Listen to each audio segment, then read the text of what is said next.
All right, just checking, guys. Make sure this thing goes. Send to Facebook, and then we will be good.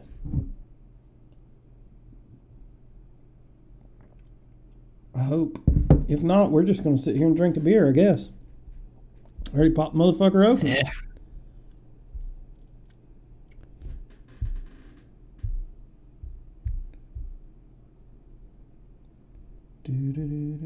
What's the Dillan channel's name?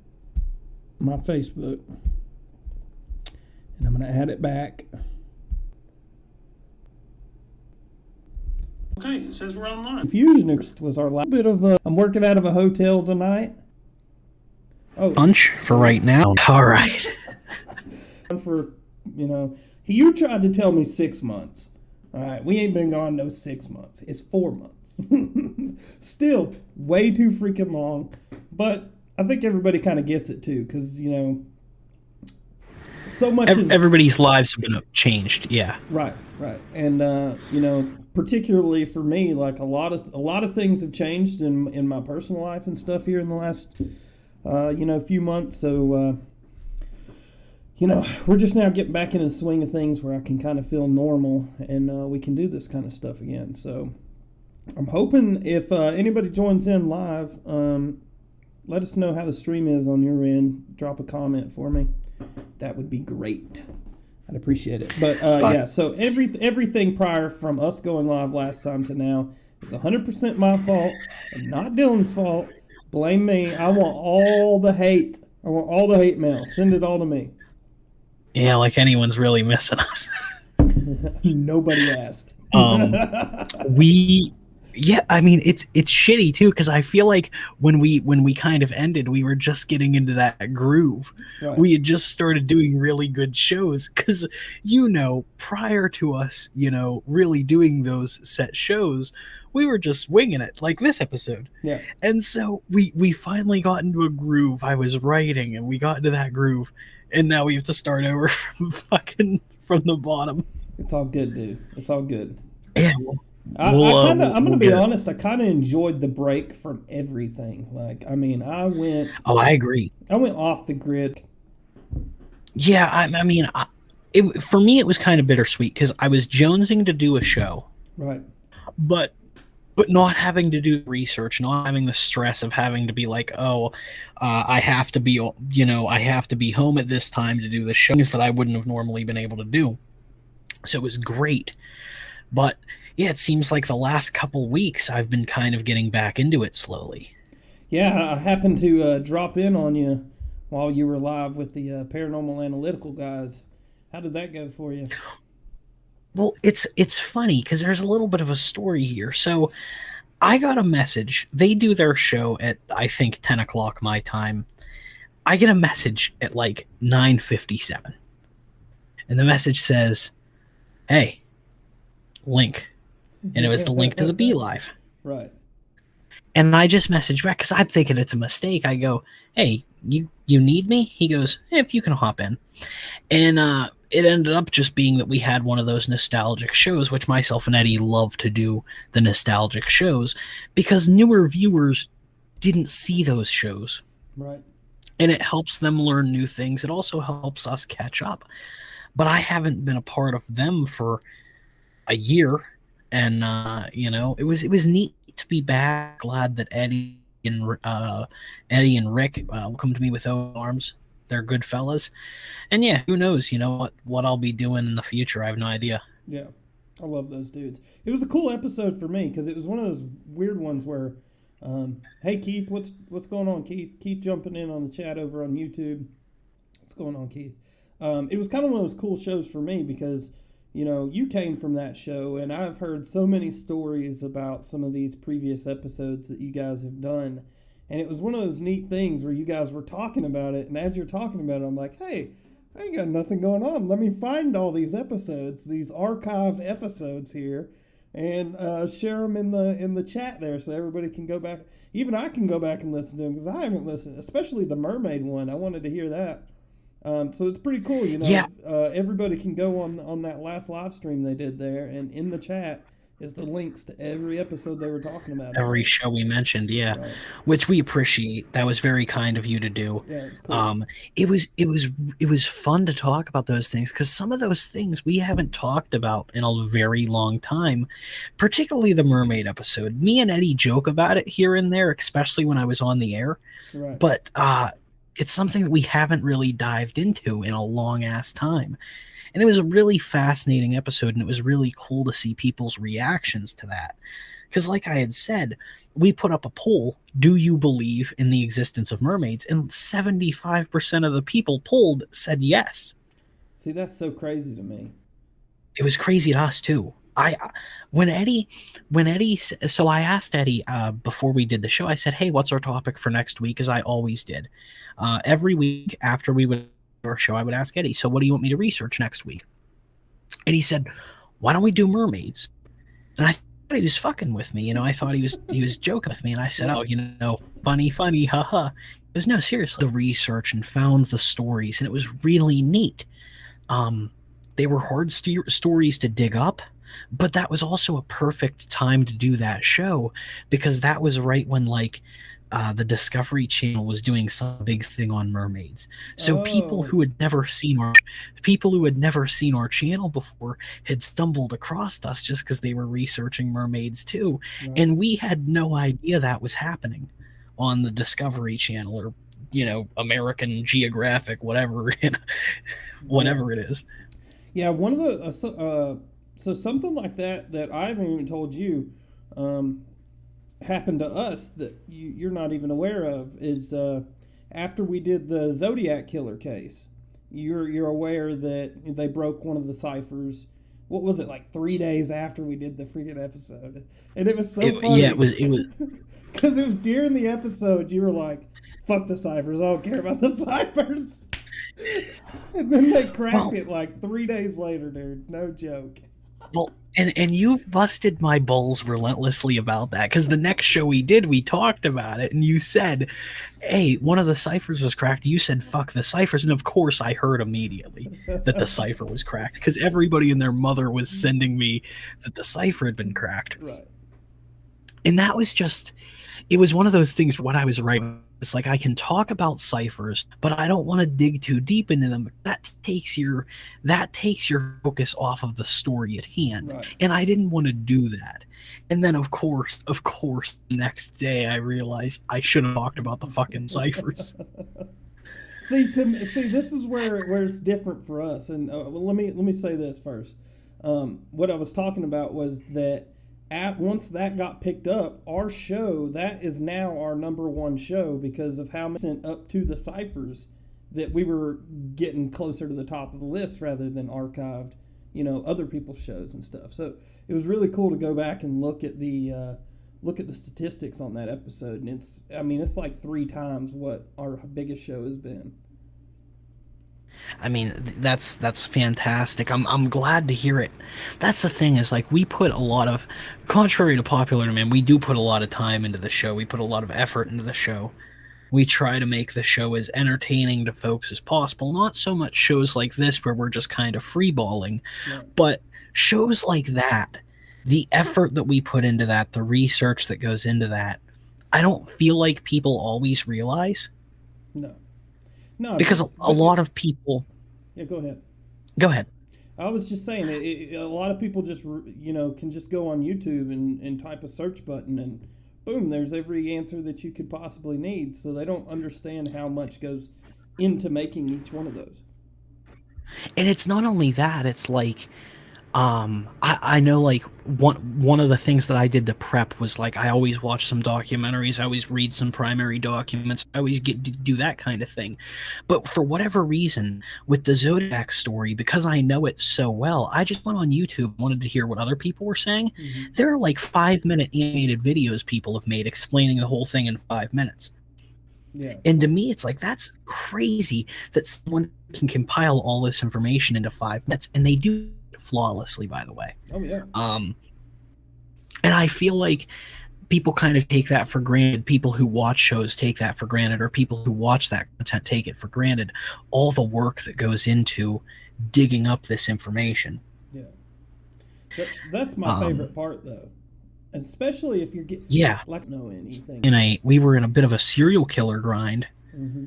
and I could do serial killers constantly. I could name a killer who nobody knows right now, Right. and it's just something that I'm fascinated in, something that I think's neat. I like thinking about how these people tick, what pushes someone to that, Yeah.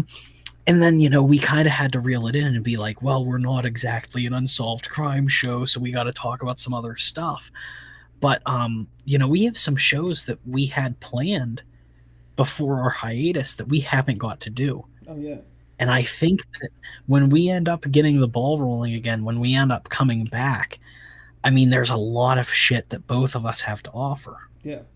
There's a lot, and there's a lot that has developed over the hiatus, and even before that, with some stories that I've talked about in the past. That even with our this is another thing, we say this all the time, but people don't really believe it, is that we haven't even really communicated much since our last show. Like, we don't communicate between shows that often. No, we don't. Unless we're like, hey, we're going to do this specific show. This is the topic. And then we kind of go on our own and do that. We don't even like necessarily collaborate with it. We kind of do that on air in front of everybody. I think that's what's kind of neat about our research, is that we don't do anything together. Mm-hmm. So we have such a good chemistry that the second we get on air, it works flawlessly. But we don't run each other's research past each other. So Landon doesn't tell me what information he researched. I tell him what information I researched. We just bring our information together. It's worked very well up until this point. Right. It's kind of fun too, like from my perspective, like when I'm doing it. But yeah, I mean, you and I have very limited communication as far as like what the topic is. Like, it'll be like, I'll message you and say, hey, I'm thinking of this. And you'll message me and say, I like that. Or you'll message me and say, hey, I've been looking into this. And I'll say, that sounds great. Because we haven't done a show yet that you've driven. No. We haven't done a Landon-driven show yet. No. Yeah. So it's crazy to think that the only shows that we've done have been like my topics, and I'm so excited because I know what some of your topics are going to be, but I know that a lot of your topics are going to be solely you researching, because you're just not going to tell me what they are. No, yeah, I'm probably not. I think be like, I got a surprise. I think I think that's neat. I think that's really cool. Yeah, because I'm gonna find things that I mean, I don't know what you know, but I'm going to try and find things that I think you don't know about, so that, you can have you asked if... I mean, at the Soon Tunnel? Yeah, we might be... I literally landed hours ago or something like that, and I was hoping to God that I even had stuff packed up to do this show. I got a mic, right? I don't even have a mic stand. I forgot the freaking mic stand, so I'm setting it on the desk. This is the most unprofessional thing ever. I forgot my headphones. Whatever, dude. We're making it work, but we're going to do some cool shows out of it. Here's the thing. Even if, like, I go back tonight and rewatch this episode just to see, like, the quality, even if we don't get good quality, because I don't have my normal setup, so I can't take call-ins and stuff like that right now, we could always just record it and then put it up. You know what I mean? So...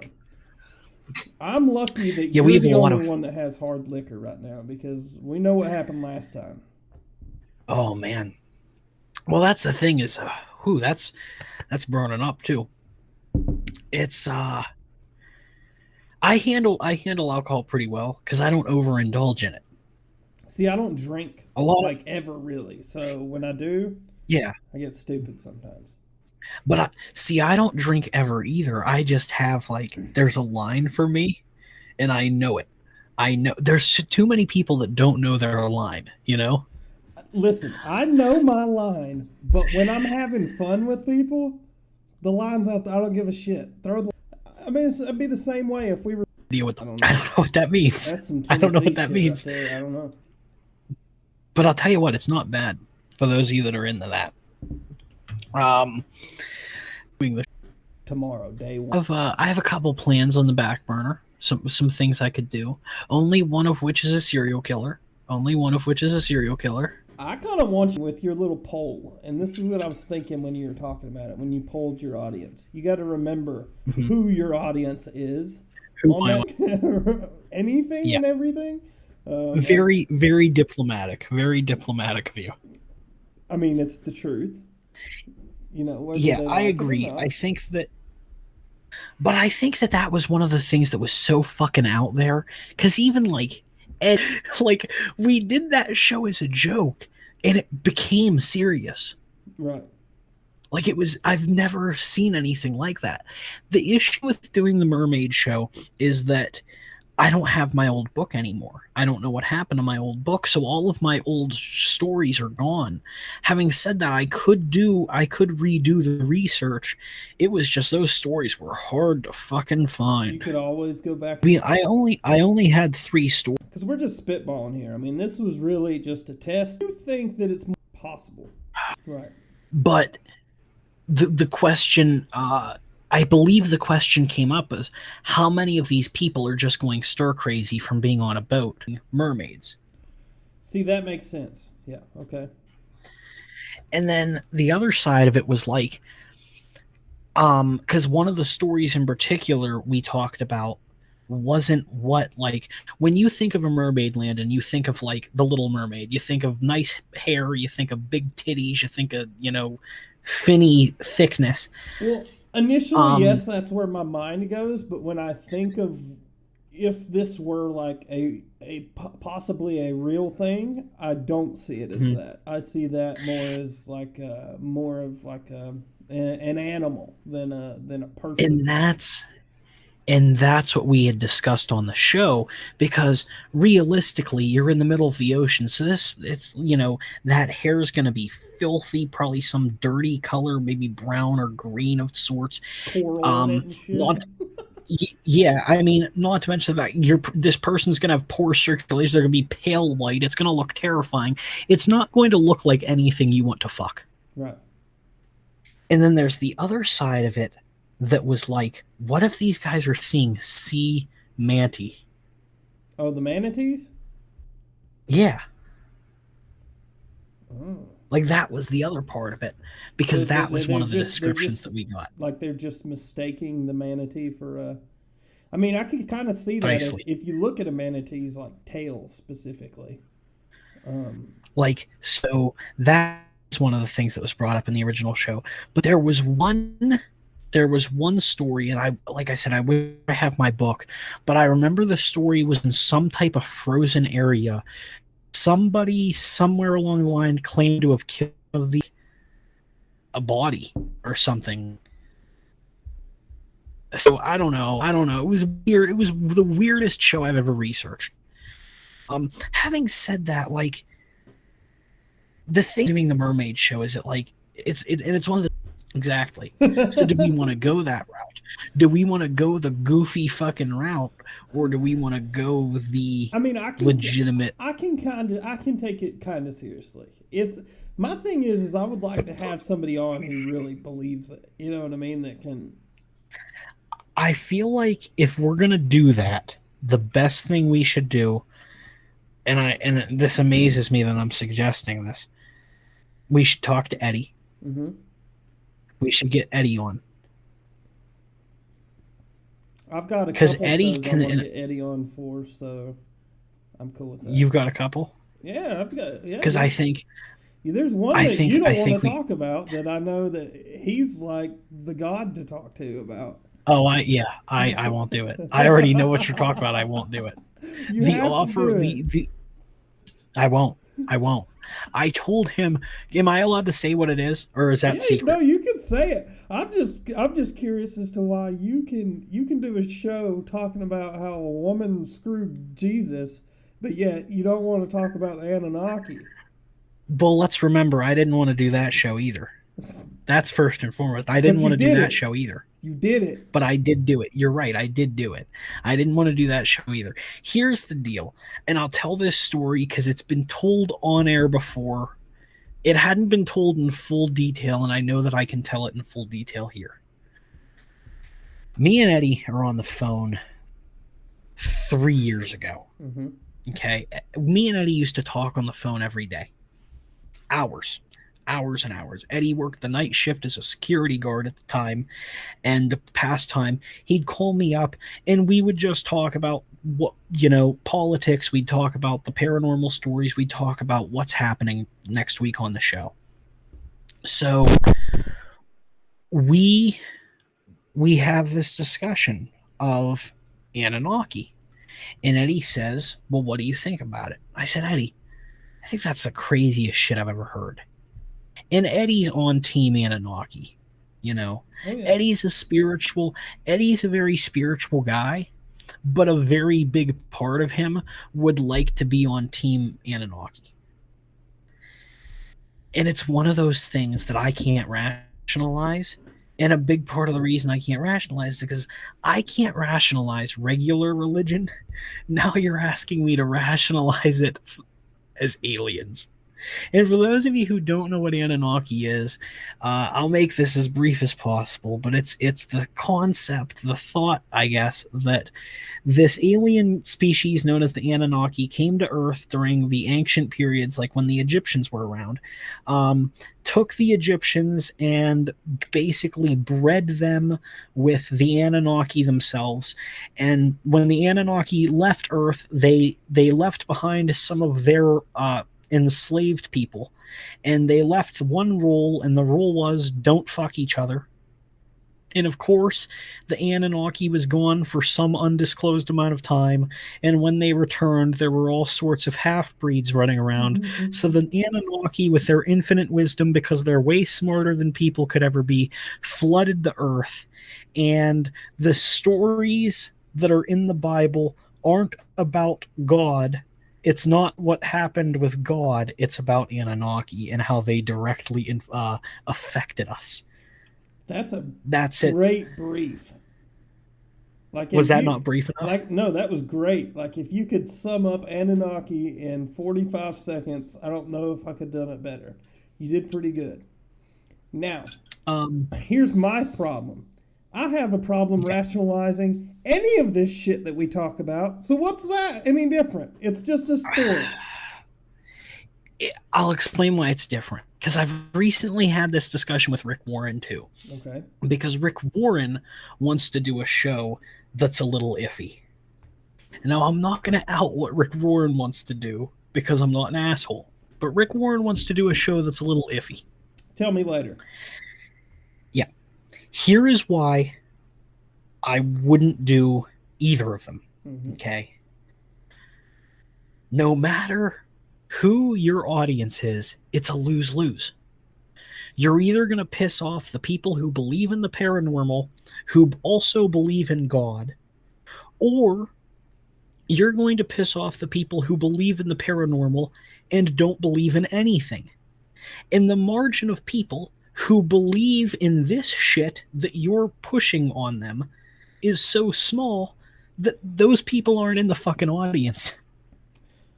That's why. Well, and I would say that Landon, we're not pushing it on anybody. We're just telling a story. This is providing a way to present different ideas to people. But as I said, Eddie's a spiritual person, but Eddie is still very much Team Anunnaki. That's fine. Fine. So and and maybe not so much with your audience, but Landon, you know my audience. You know my past audience. I have no audience, so but you know my past audience. Yeah.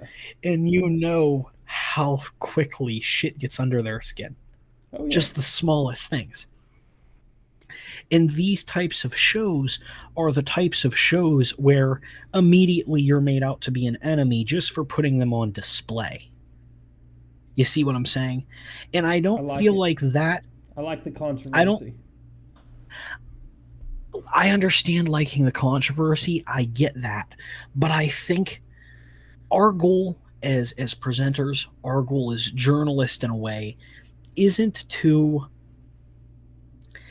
isn't to provide. Our goal as journalists is to provide content, to provide entertainment, and to tell these stories. And we should keep ourselves 100% out of it. And the problem is when you have people who are invested in particular topics, they can't keep themselves out of it. Or on the flip, if you're interviewing someone who's invested in it, while you and I are looking at it and thinking we're just presenting, the audience can look at it and think they're kind of trying to push this on me, you know? Because the second you have any type of religious conversation like that, and you know this, Landon, people are pissed. Oh yeah. And it's legitimately just the second anyone says, "What if there isn't a god but Anunnaki?" the floodgates open for bullshit, and then it becomes a whole different show. Right. Because then it becomes a show where the spiritual people who are on the show who legitimately believe in a god now feel like they have to defend themselves, and everybody else on the show is just fighting each other to get a word in edgewise. Mm-hmm. I don't think a show like that can work, in my opinion, but that's why I wouldn't do it. See, I'm open to everything. I just want to hear the stories, and that's... I don't see myself as a journalist when I'm doing this. So I don't see myself as presenting something, mm-hmm. Where I'm like pushing it on somebody. I see it more as, all right, this is an idea that's out there that, to be fair, Anunnaki's probably one that not a lot of people know about. So just to be able to present mm-hmm. that story and allow them to hear and make their own decision, it's just like with any other religion, right? So like they could believe in what they mm-hmm. have now, but what if what the truth is something that they have no knowledge of? And if someone like us were not to present the actual, I'm not saying Anunnaki's real, but I'm saying they need to be. No, I see what you're saying. But what I'm saying is, because the initial question was, how could you do a show about mermaids, but you won't do Anunnaki? The difference is the levity of the topics are two very different things. When my original question you still didn't answer, by the way. What was the original question? The original question that before we went down this huge rabbit hole was, do you think that mermaids are more likely possible than Bigfoot? Oh, thank you for reminding me. I go fucking insane. Do I think that mermaids are more possible than Bigfoot? I've heard a lot of different stories. Right. That's the thing, is I've heard Randy J. Cool came on my show and described something that he saw that he believed was connected to a Bigfoot that was an interdimensional creature. So it depends on, like, are we talking about just generic Bigfoot living in the woods, or are we talking about intergalactic Bigfoot? And are we talking about mermaids with big titties and long blonde hair, or are we talking about a manatee in the middle of the water that some guy tried to stick his dick into? That's what I'm saying. I don't know. I'm just asking the basic question. The basic idea of Bigfoot, the basic idea of a mermaid. What's more possible? Here's my problem with the whole situation. Is if Bigfoot was real, right, there should be a lot more sightings of it because it's on land. It's where the people live. It's where we all are. I mean, this place is, the Earth's pretty packed out with people. We have drones now. I mean, all this stuff. And there's not one thing that I've seen that's credible towards Bigfoot. Now, we look at the ocean. There's so much of the ocean that we know nothing about. Not a damn thing. We're discovering new species underwater all the time. We're doing the same thing in the jungles and stuff like that. Don't get me wrong. But to me, when I look at it, I almost want to lean towards the idea that maybe mermaids are more possible than Bigfoot, because if Bigfoot was possible and was a real thing, pretty sure we'd already know about it.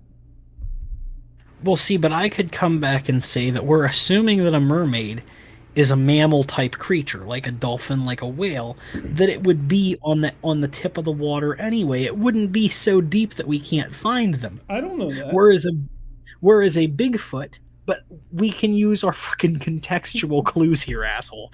All right, if a fucking whale has to come up for air, I would assume that a big-titted creature with a mouth has to come up for air. All right, so the idea that I have is like there is a lot of forest that we haven't investigated because how many people go off the beaten path? When you're in the fucking mountains of West Virginia and there's nothing but trees, if you go off the path, you're getting lost in the middle of nowhere, so you don't go off the path. Right. Who's to say there isn't a Bigfoot just sitting up there in the Appalachians smoking a pipe? I'm not saying that either one is not possible. I'm saying what is more possible. Think of how much more water there is than land. How much that we haven't, that nobody's even looked at under the water. You know what I mean? But I think that could be said for anything, though. I mean, that's like if I tell you, what's more believable, Atlantis or an entire city over New York City that's invisible. Okay, fair enough. It's the same thing. If I tell you that there is an invisible UFO spaceship over New York City that is the same size as New York City, that to some people is more believable than Atlantis. But Atlantis to some people is more believable than the UFO that's New York City. Fair enough. Fair enough. I think it depends on the paranormal lens that you're looking through. Because I've done all sorts of shows. I'm a skeptic on everything, so I'm not the right person to ask any of these questions. I'm the same way. Dude, you know how many times, like, everything I think about, I'm like, damn, I don't, like I put the skeptic hat on. I'm like, oh, that's probably not real. Oh, I don't know if that, you know what I mean? Like, I don't know, dude. Like, it's such a trippy path to where it's a never-ending path of, like, never knowing what's real and what's not real. And I think a big part of it is that people like you and I try to find answers to things that there are no answers to.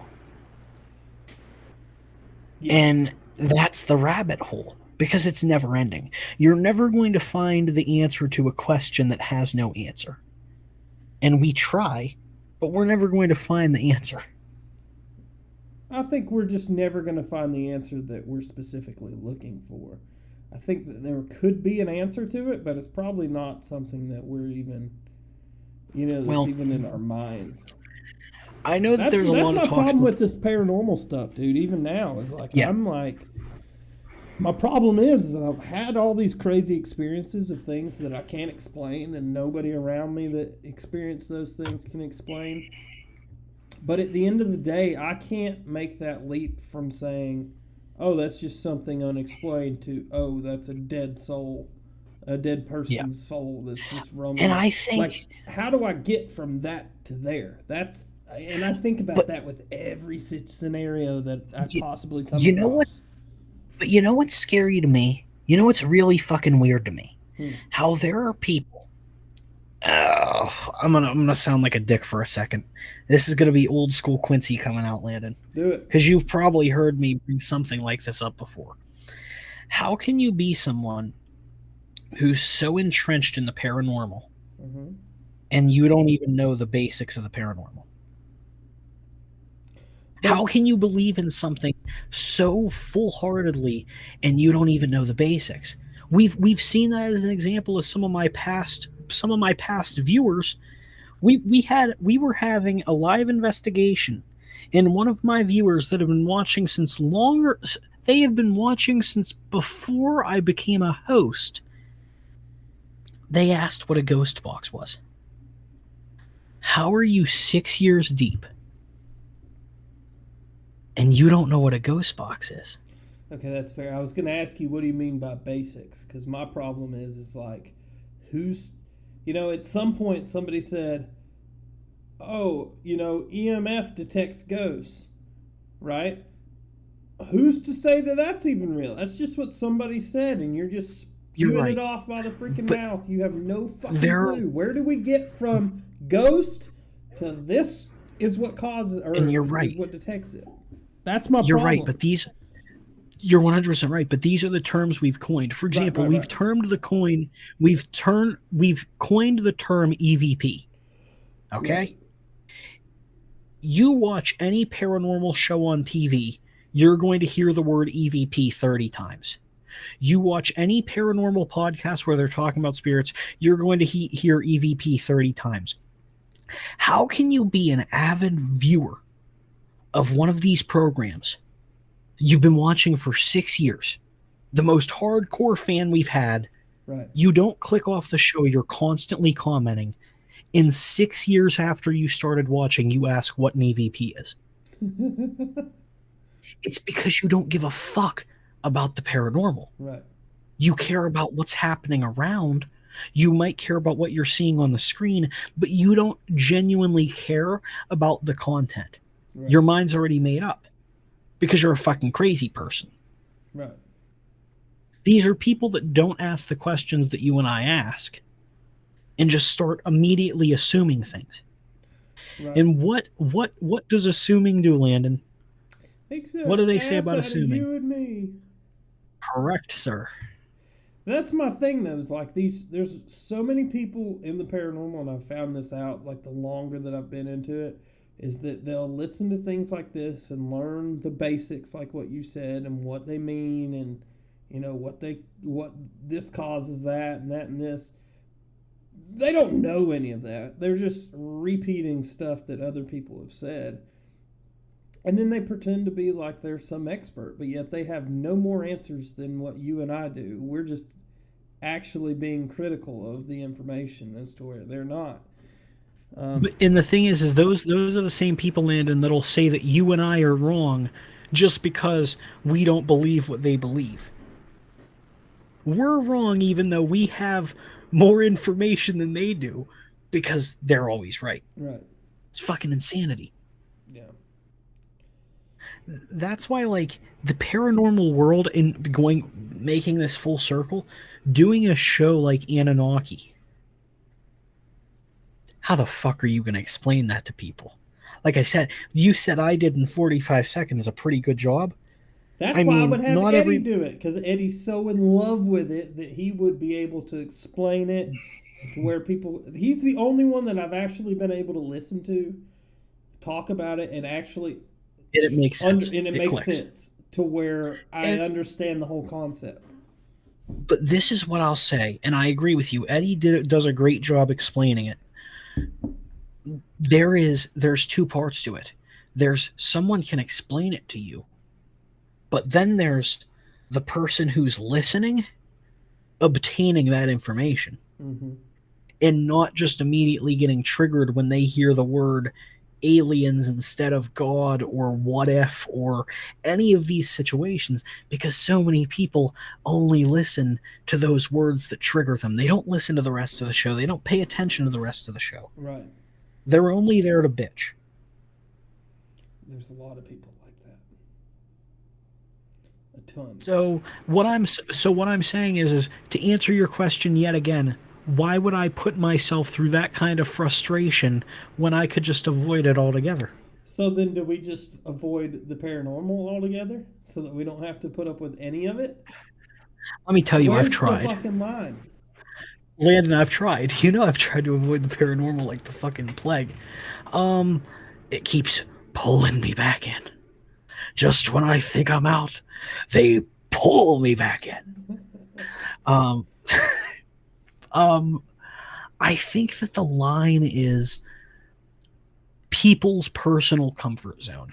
If you know that you're going to be infringing on something that people hold that sacred, the argument isn't worth it. See, I am more willing to have an argument with you about mermaids than I am your God, because your mind's already going to be made up about your God.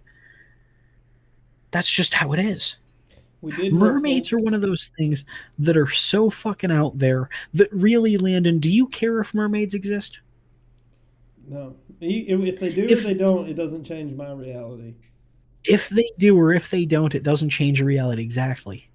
Now imagine, Landon, if you believe in God, and I suggest to you maybe there is no God. Maybe it was aliens. Now, all of these people who have been paranormal alien believers their whole life are saying, whoa, whoa, whoa, whoa, whoa, that's bullshit. All these people who believe in aliens because they watch your show every week and hear you talk about aliens, now they don't believe in aliens because they feel like you're telling them God isn't real. That's why I don't need the fucking frustration. Well, for clarification, I don't think your God is real. Any of you out there, none of them anymore. I don't know what I believe in anything. And when I start thinking about it, I'm like, I don't know. I don't know. How can I actually get from step A to step B? You know what I mean? And it makes sense. So, I have a question. I have a question. All right. So you're willing to say, because you and I have discussed religion a lot, and you consider yourself to be atheist, you consider me to be atheist, but I consider myself to be agnostic, and once again, you consider yourself to be atheist. Mm-hmm. So, how do you get to the point where you don't know if you believe in the paranormal, you don't know if that's true, you've leaned both ways, but you won't lean both ways on God anymore? Because you did at one point. At one point, God was something that you teetered on. Yes. I when I say I don't necessarily believe it, I don't know if I believe in the paranormal as most people depict it as the paranormal. Like, I still think that there's potentially something happening, but the explanation that we've been given from all these yap mouth motherfuckers who just keep yip yapping all the same shit over and over, I don't think that they're correct. I think that it's something else that we aren't aware of yet. Or, you know what I mean? Like, that's kind of where my head is. I don't know. Or I'm sitting here thinking, I made it all up in my mind. I don't know. I mean, I've had some crazy shit that I can't explain for sure. That doesn't mean that there isn't an explanation just because my dumb mind can't explain it, you know? That's where I'm at. I don't believe in a God because, well, there is no God, right? To where I could present you things that necessarily prove it. You know what I mean? I see what you're saying. So what you're saying is for you to believe in a God, something on that level would have to happen to you. Yeah, I mean, even if God came down right now and said, "Hey, I'm God," or He spelled my name out in the clouds, or whatever the case may be that would make me believe in a God, I still wouldn't follow that God. I think He's a despicable, vile human being who's absolutely not worthy of any type of praise, and he's just he's his version of what he calls demons. He's the same fucking thing. I see what you're saying. Yeah, I can see it. I guess it's because we've been in this fucking paranormal realm for so long, and that's the thing is I think that most people who do a paranormal show around year 4, you're over it. You're completely over it because you've talked about everything there is to talk about. You've interviewed everybody there is to interview, and you're just fucking over it. And people who go on to do 6-year, 7-year, 8-year, 10-year shows, I don't know how the fuck those people at Coast to Coast have done it for as long as they have. Because I would have been over with it. Yeah, you know what? You're right. If you paid me to take up the mantle of Coast to Coast tomorrow, where's my fucking money, bitch? They also have like 8 hosts too, so they can take a break. Well, that's the thing is it's fuck. I know that and I don't think that anyone would be upset at me saying this. I know the folks over at Paranormal Analytical, since I've left, there has been a bit of a struggle. Mm-hmm. I know that. Oh, because yeah. I've taught there is a definitive difference between how the show was and how the show is now. And I'm not saying it's any worse. I'm just saying that there's a definitive difference, and it seems like there are more straws being grabbed at than maybe there were at another time. Doesn't mean it's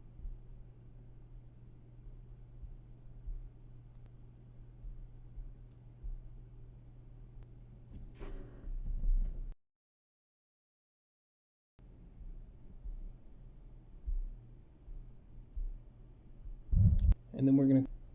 As soon as he jumps back in here, I'll throw him back in. What can I do? I have really good internet. So there. So it's totally different. So and then that's where we lost you. Wherever you started, right there. Oh, okay. Well, what I was saying is listen, I would never say it's a decline of the show, but it certainly is a completely different show than it was. Yeah. We used to have people who would say, well, why is the skeptic the person who's presenting all this information and doing the research? Simple answer. Nobody else wanted to and nobody else had time to. Yeah. I could do the research. I could do the presentation, and I was pretty decent at it. I'm not going to say that I was the best fucking podcaster of all time, the best presenter of all time, but out of the options that we had, I did a fairly good job. Yeah. And it got to the point where that added to the dynamic of the program, where me being a skeptic originally was something we kind of hid. Towards the end, even in the middle, it wasn't something we hid anymore. It was something that we actually exploited on the show because nobody else has that. I was about to say that's something that you should embrace, if anything. Well, the thing about embracing it is, and this is something that I learned early on, is when you're a skeptic who's presenting paranormal topics, immediately people aren't going to listen to you because you're a skeptic. Right. So that's why you have to toe the line, and you kind of try to hide it and you try to look on both sides. Well, it got to the point that it was open to the audience. The audience knew I was a skeptic. Right. The audience knew that I was doing the research, and they trusted me to still give them the benefit of the doubt. They trusted me to do research that wasn't one-sided. As a matter of fact, I would do research that benefited them more than myself. Right. And then I would bury it myself. I didn't need notes to bury it. Right. As we, ironically enough, going back to like myself and Eddie were talking about the Philadelphia experiment. I don't know if you ever watched that show, Landon. I've seen the movie. I haven't seen y'all's show, but I've seen the movie about it. Different, but yes, that was part of the source material. So, the Philadelphia experiment, once again, to be brief, it's the idea that the government was testing on being able to kind of teleport from place to place, and it's the idea that they took this ship, they teleported it, and it went terribly wrong, and the crew members became infused in the ship. The plot goes a little deeper because somebody had a book which had alien writing in it, supposedly, and that was then sent to like some agent, and there's all sorts of factors in this particular story. It all can be debunked very easily. But it was the first show I had ever researched, and I gave the paranormal the benefit of the doubt. It was a 2-hour show. It was a special we did. It was 2 hours. For the first hour and a half, I was going through the story and the paranormal events. Mm-hmm. The last 10 minutes, I debunked the whole thing, basically through knowledge that can be proven. Right. Like the ship, when it was decommissioned, was kind of just abandoned, and the ship was last sighted in like 1998. It was in the Playboy magazine. It was in a Playboy magazine in like 1998, and immediately after that article, the ship was destroyed. Oh, really? Yeah, the ship was scrapped. There were no body parts, is what I'm getting at. You know, it was just something that was so easy. Not to mention the fact that some of the people who were involved admitted it was a complete hoax. I want to revisit some shows that I did years ago on Paranormal Analytical. Yeah. I do. Hell, you know, a whole other season. The second season. I was like trying to do some something from. You just manifest. You have to let. Yeah. You know what I mean? Like if there was That's what I'm saying. I have to let them innovation to disprove it. It's one that, but with they can follow, so they're about it and whatnot. So I'd like to do shit though. That's what we want. Oh, and fuck. Sorry. What do you want? Approach. I like